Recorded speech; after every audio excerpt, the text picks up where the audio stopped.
Hello everyone, I'm Alex, and I'm going to be giving this talk that I gave at a game jam about a couple weeks ago.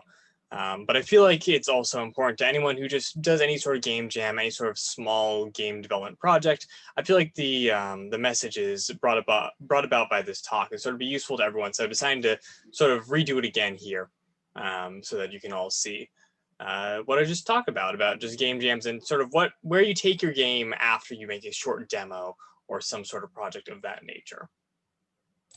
So to start off with, what do all these games have in common that I've shown here? Well, we have Goat Simulator, which is sort of a 3D game, sort of a simulator type game. Just go around, destroy things, cause havoc. It's sort of like a comedy type game. We have Super Hot, which is much more action-packed. It's time only moves when you do, first-person shooter type game. Super Hexagon, on the other hand, has a much more minimalist aesthetic, whereas the previous two were sort of three-dimensional. Super Hexagon is a 2D game.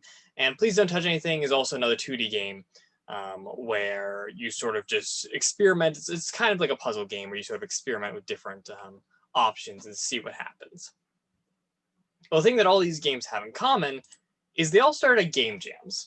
So we have Goat Simulator, Super Hot, Super Hexagon, Please Don't Touch Anything, as I mentioned earlier, but also games like Surgeon Simulator, where you sort of, fix people's bodies up and you have sort of terrible controls, so where the fun of the game comes from.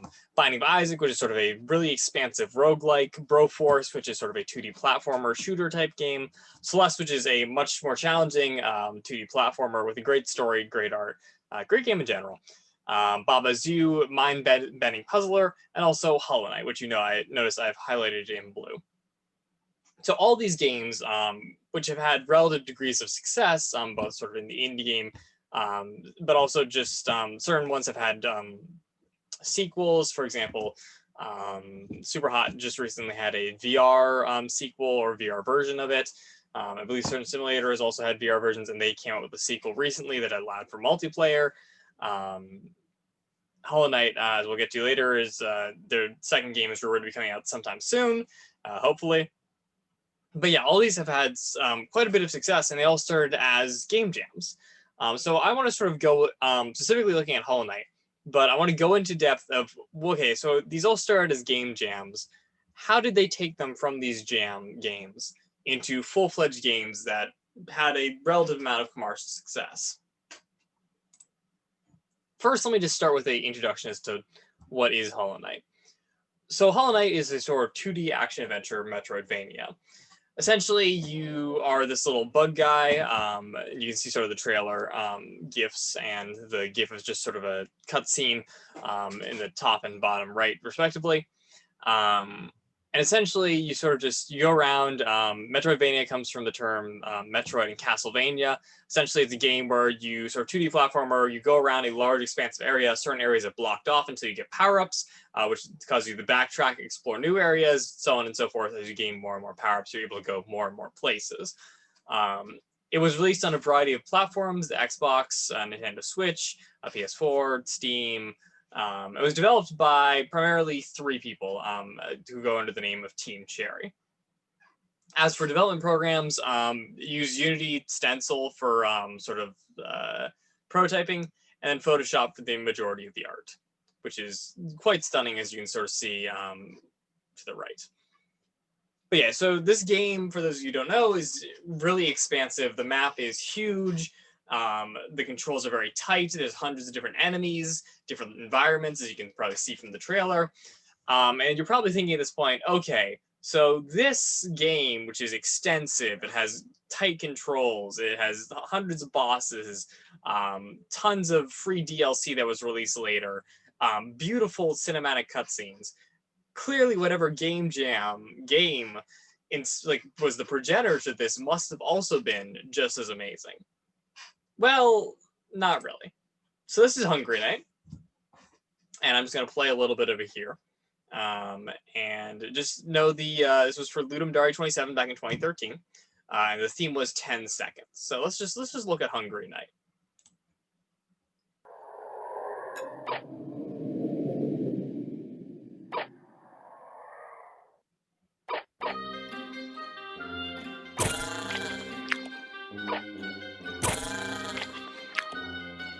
You see the character is the same. Some of the enemies look vaguely like similar art style to what was seen in the final game.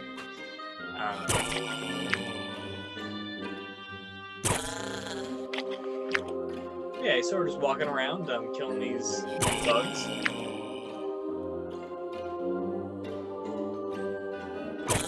Invigorating gameplay, is it not?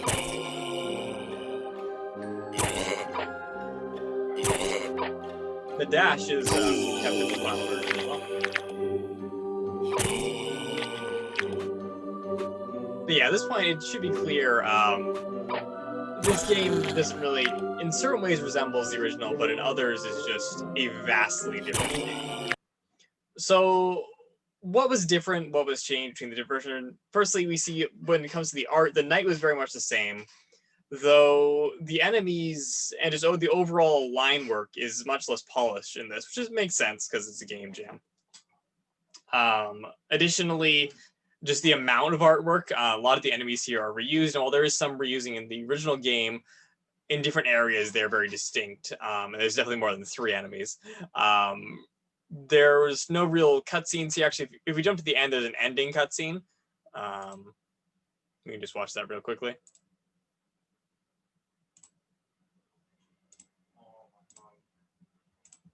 Thank you, YouTube.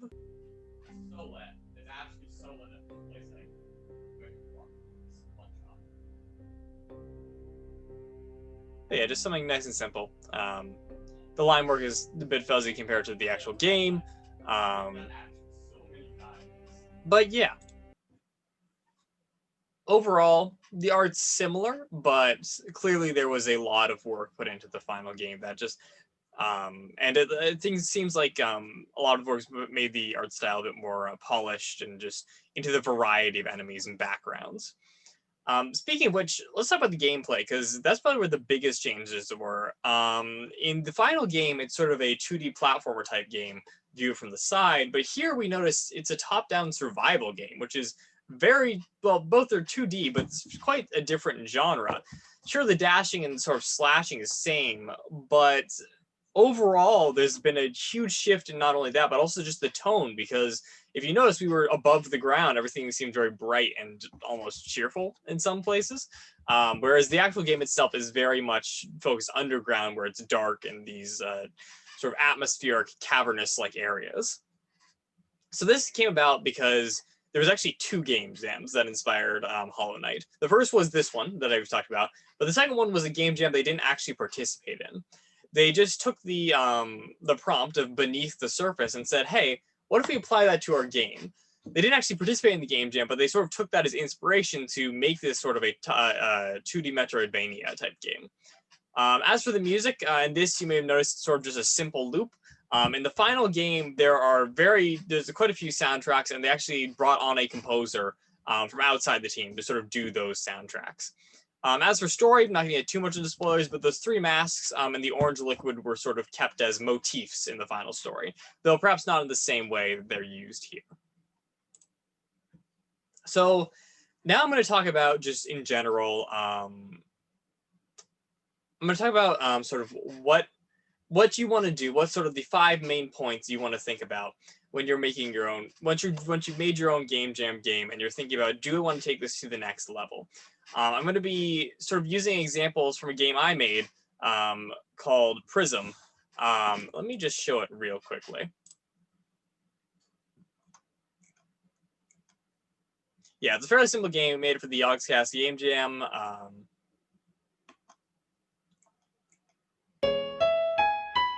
Yeah, so I'll just play a little bit here so you guys get the gist. But I'm going to use this as sort of a comparison for when I'm talking about, okay, with these questions, I'll be sort of asking these same questions about this game. But you see you have sort of different jumps. You're sort of this cube moving around. Water kills you. And it seems just pretty simple. Music's nice. You have quite a few jumps. And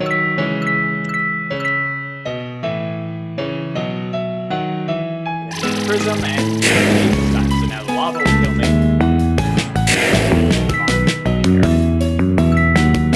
You notice the music may have changed. Adding sort of this iterative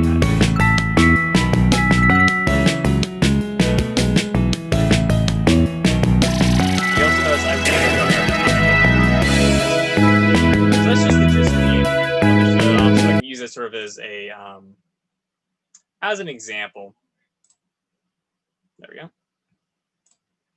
Cool. Use that as an example for just sort of, comparing. But yeah, the first question I'm going to say is, what worked from your game? What do you want to keep? And the instinctive reaction may be, okay, I want to keep everything. I want to keep my game exactly as it is.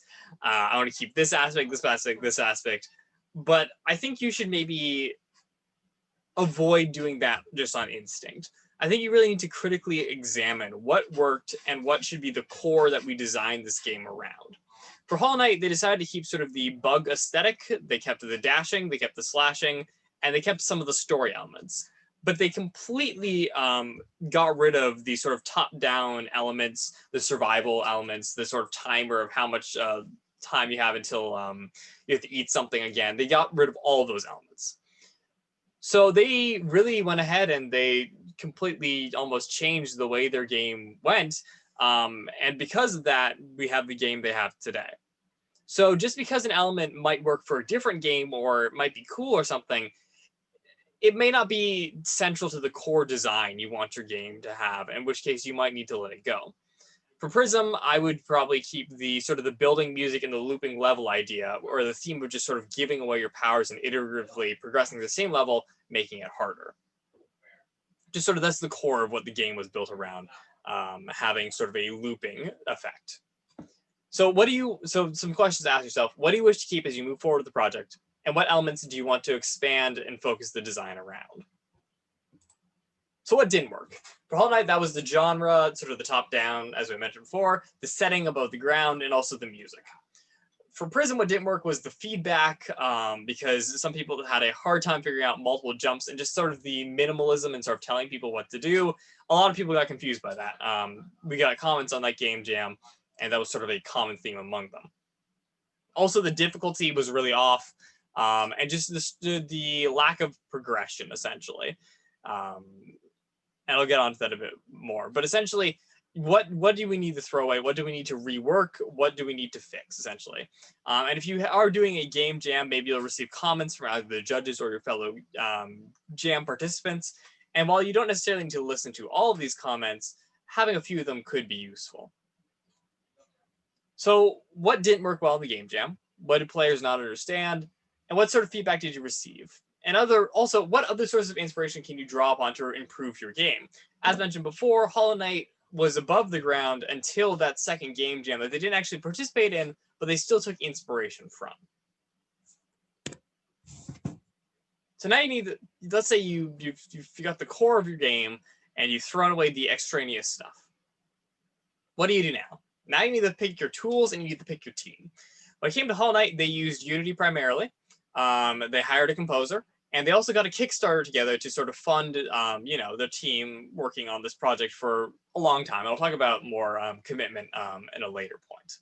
For Prism, I would probably swap to Unity. I made the game originally in Game Maker, but honestly, I want to learn more about Unity, so I'd probably use that as an opportunity to do so. That's fine. I think it actually is good to occasionally switch engines, because that forces you to sort of start from the ground up and not be restrained by what you've already made. If you're going to have to remake a program anyways, you might be more tempted to add this new feature into the script.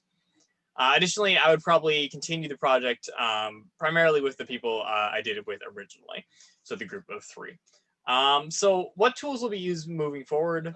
Is it worth it to rebuild the game in a new engine? I think yes, especially if you're early on in the process and you're going to be changing significant things. I think using the same game engine can be restrictive in some ways. So are you and your fellow Game Jam members willing to commit to a larger project? And should you bring in additional help? As mentioned before, Hollow Knight, they hired a composer simply because it's just they weren't, they had the money to do so. And I think overall it improved the game. So now we need to nail down the fundamentals. We have the core design. Let's make sure it works. For Hollow Knight, that was movement and combat. The movement in Hollow Knight is very precise. You have a lot of mid-air control, and the combat is probably sort of one of the highlights of the game. For Prism, I would make sure that the movement is down pat, you don't get stuck on things, and that the animal interactions are improved, because at the moment, a couple of the animals were quite annoying in how they worked. Some were just copies of the other ones, and overall, it really work as well to fit the whole game in its entirety. So what is the core gameplay loop? Do the controls feel good? And does the core gameplay fit the game you want to build? Once you have the fundamentals, how will you expand upon them? So that's how you sort of continue on once you have the fundamentals. But it's important you have the fundamentals down because they're really going to design the rest of the game around them.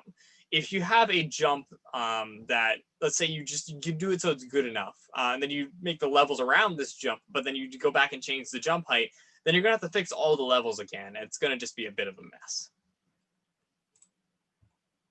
So finally, timeline and additional notes. Hollow Knight took 4 years to make, with additional time for the DLCs and now a sequel. Are you willing to commit to such a long-term project? And that is probably one of the hardest questions to ask yourselves, because that 4 years is a long time. That's literally the amount of time it takes to get an undergraduate degree. So it's hard to sort of think ahead, and it is one of the harder questions you're going to want to ask yourself. Is your game scalable is another issue, because perhaps if you made your game around a very niche idea, maybe it's going to be hard to sort of scale that out into a full-sized game, and maybe you're just better off polishing it and just calling it done and moving on to a different project. Finally, after the very, very end, where do you plan to release this game? What platforms are you going to develop for? And this will probably relate to which game engine you use as well, because certain game engines are easier to export to different files and platforms and stuff. But yeah, I hope that was helpful. Just some brief things to consider. Pretty short talk. But yeah, hope that was very helpful.